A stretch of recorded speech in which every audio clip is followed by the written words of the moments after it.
যেটা প্রতি সোম আর বৃহস্পতিবারে আমাদের আমল নামা দেখানো হচ্ছে। আর তারপরেও কিয়ামতের ময়দানে আমাদের সবকিছু আবার দেখবে, কারণ ওই দিন লুকানোর দিন না, ওই দিন তো সব প্রকাশ হয়ে যাবে।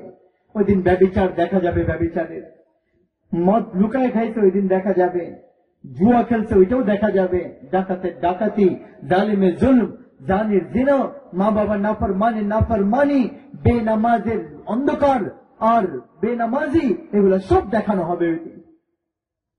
এগুলা সব কিছু দেখার পরেও বাম দিকে জাহান্নাম আসবে আর আওয়াজ হবে, আর সবাই সে আক্রমণ করতে যাবে। সবাই বলবে নাফসি নাফসি, সবাই বলবে আল্লাহ আমাকে বাঁচান, আল্লাহ আমাকে বাঁচান।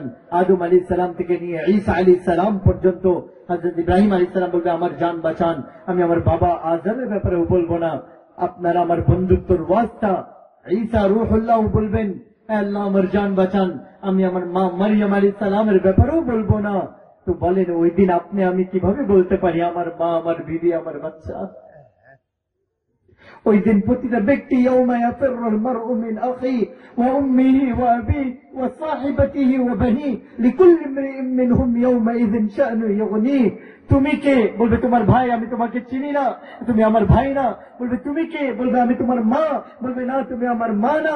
বলবে আমি তোমার বাবা। বলবে না তুমি আমার বাবা না, আমি তোমাকে চিনি না। বলবে আমি তোমার বিবি। বলবে না তুমি আমার বিবি না। বলবে আমি তোমার বাচ্চা, আমার বাবা আমাকে কিছু নেকি দেন। বলবে আমার কেউ বাচ্চা নাই, আমি একা ছিলাম, তুমি ওইদিকে যাও, আমি তোমাকে চিনি না। সবাই ওই দিন বলবে ইয়া নফসি নফসি নফসি। হ্যাঁ, সুলাইমান, জাকারিয়া, ইয়াহইয়া, সমস্ত নবী আলাইহিস সালাম বলবে নফসি নফসি।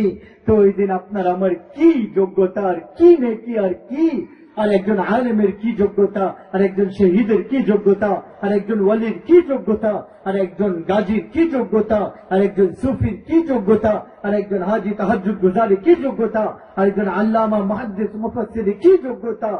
ওহো, ওই দিন আদম আলাইহিস সালাম বলবে নফসি, আর ওই দিন ওই জায়গায় নূহ আলাইহিস সালাম বলবে নফসি নফসি, ওই দিন ইদ্রিস আলাইহিস সালাম বলবে নফসি নফসি, ইসমাইল ইব্রাহিম আলাইহিস সালাম বলবে নফসি নফসি, ইয়াকুব ইউসুফ আর ইসহাক আলাইহিস সালাম বলবে নফসি নফসি, মুসা হারুন দানিয়াল আলাইহিস সালাম বলবে নফসি নফসি, ওই দিন ইলিয়াস দাউদ আর আইয়ুব আলাইহিস সালাম বলবে নফসি নফসি, ঈসা ইয়াহইয়া ইলিয়াস আলাইহিস সালাম বলবে নফসি নফসি, দাউদ আলাইহিস সুলাইমান আলাইহিস সালাম বলবে নফসি নফসি, ঈসা আলাইহিস সালাম বলবে নফসি নফসি।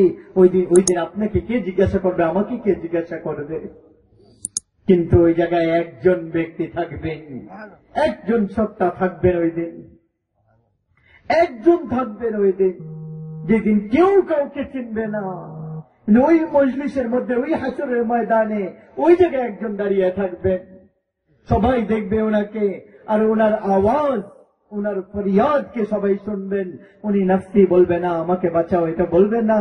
ওনার হাত উঠানো থাকবে, ওনার চোখ আরশের দিকে থাকবে, আর উনি বলবেন ইয়া রব্বি উম্মতি উম্মতি উম্মতি উম্মতি, ইয়া রব্বি উম্মতি উম্মতি, ইয়া রব্বি আমার উম্মত, এ আল্লাহ আমার উম্মত, এ আল্লাহ আমার উম্মতকে মাফ করে দেন, এ আল্লাহ আমার উম্মতকে মাফ করে দেন, আমার উম্মতকে মাফ করে দেন।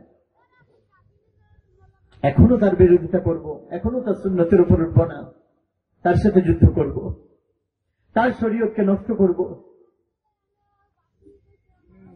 আমার মুহতারাম ভাই ও দোস্ত, এই সময় এটা থেকে বের হওয়ার একটাই রাস্তা, আল্লাহকে সাথে নিয়ে নেই। আর আল্লাহকে সাথে নিতে হলে গোলামে রাসূল হতে হবে, গোলামে নবী হতে হবে, গোলামে মুহাম্মদ হতে হবে সাল্লাল্লাহু আলাইহি সাল্লাম। নামে না, বাস্তবতায়। যে জায়গায় ভুল হয় মাফ চেয়ে নেই, তওবা করি, উঠবো, পড়বো, চলবো, এটাই তো ইসলাম। যদি চলতেই না শিখি, বাচ্চা যখন চলা শুরু করে, পড়তে যায়, মা সামলিয়ে নেয়। তো আমরা সবাই প্রথমত তওবা করি, আল্লাহর দিকে ফিরি, আল্লাহকে নিজের বানানো, নিজের উদ্দেশ্য বানাই জীবনে। এর জন্য আমরা বলি আল্লাহর রাস্তা বের হই, তাবলীগে বের হই। এটা ঘরে বসে পাওয়ার জিনিস না। আখলাকের দুনিয়াও নষ্ট হয়ে গেছে, কি বলবো আর। চরিত্র নষ্ট, আখলাক নষ্ট, ব্যবহার নষ্ট, মা বাবার ব্যবহার, স্বামী স্ত্রীর সম্পর্ক, কোন জায়গায় কিছু ঠিক নাই। আজকে আল্লাহ তাআলার হেদায়েতে দেখেন, প্রতিটা যুগে আল্লাহ তাআলা কোন কাজকে হেদায়েতের মাধ্যম বানান। আল্লাহ তাআলার হেদায়েতের সিফাতের দিকে মুতাওয়াজ্জহ হয়ে আছে, আলহামদুলিল্লাহ। আর জাতিকে জাতি ইসলামের মধ্যেও আসতেছে দাওয়াতের মেহনতের দ্বারা। এক জামাতের কারগুজারি শুনেছিলাম। এক জামাত আসছে, কি জামাত? বলে নাচনেওয়ালা গানেওয়ালাদের জামাত।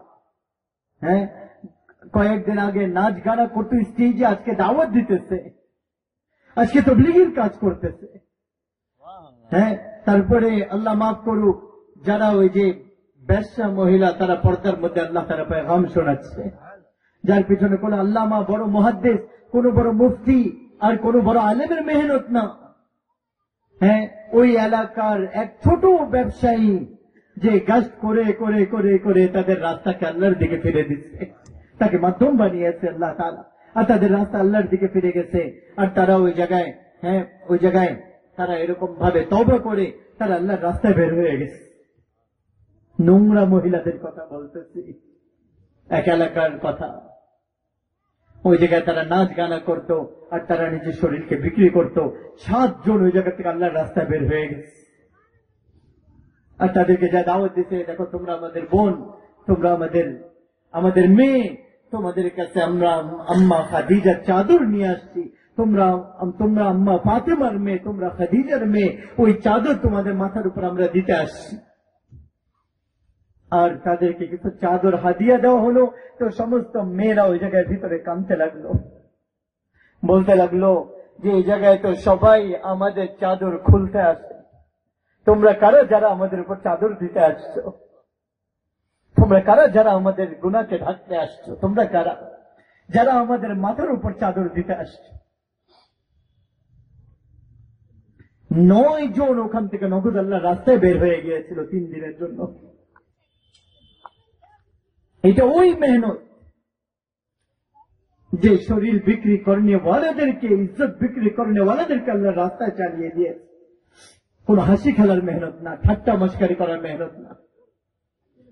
যদি কিছু করতে হয় এটা তাবলীগের একটা মেহনত, যদি করবো আল্লাহ তাআলা ইজ্জত দিবে, হেদায়েতের ব্যবস্থাপনা চালাবে। আরো অনেক মেহনত আছে, কিন্তু সাধারণ মানুষের জন্য হেদায়েতের উপর চলার এই রাস্তা একটা মাধ্যম। এর জন্য ঘুরি ফিরি, পিছনের জীবনের উপর তওবা করি, সামনে জিন্দেগি নিয়ত করি, আল্লাহর কাছে দোয়া করি। নিয়ত করতেছি না সবাই ইনশাআল্লাহ? তওবাও করতেছি না? একবার মুখ দিয়ে বলি যে আল্লাহ আমি তওবা করতেছি, বলি না একবার আল্লাহ আমি তওবা করতেছি? তওবা করতেছি না ইনশাআল্লাহ? আল্লাহ তাআলা আপনার আমার তওবাকে কবুল করে।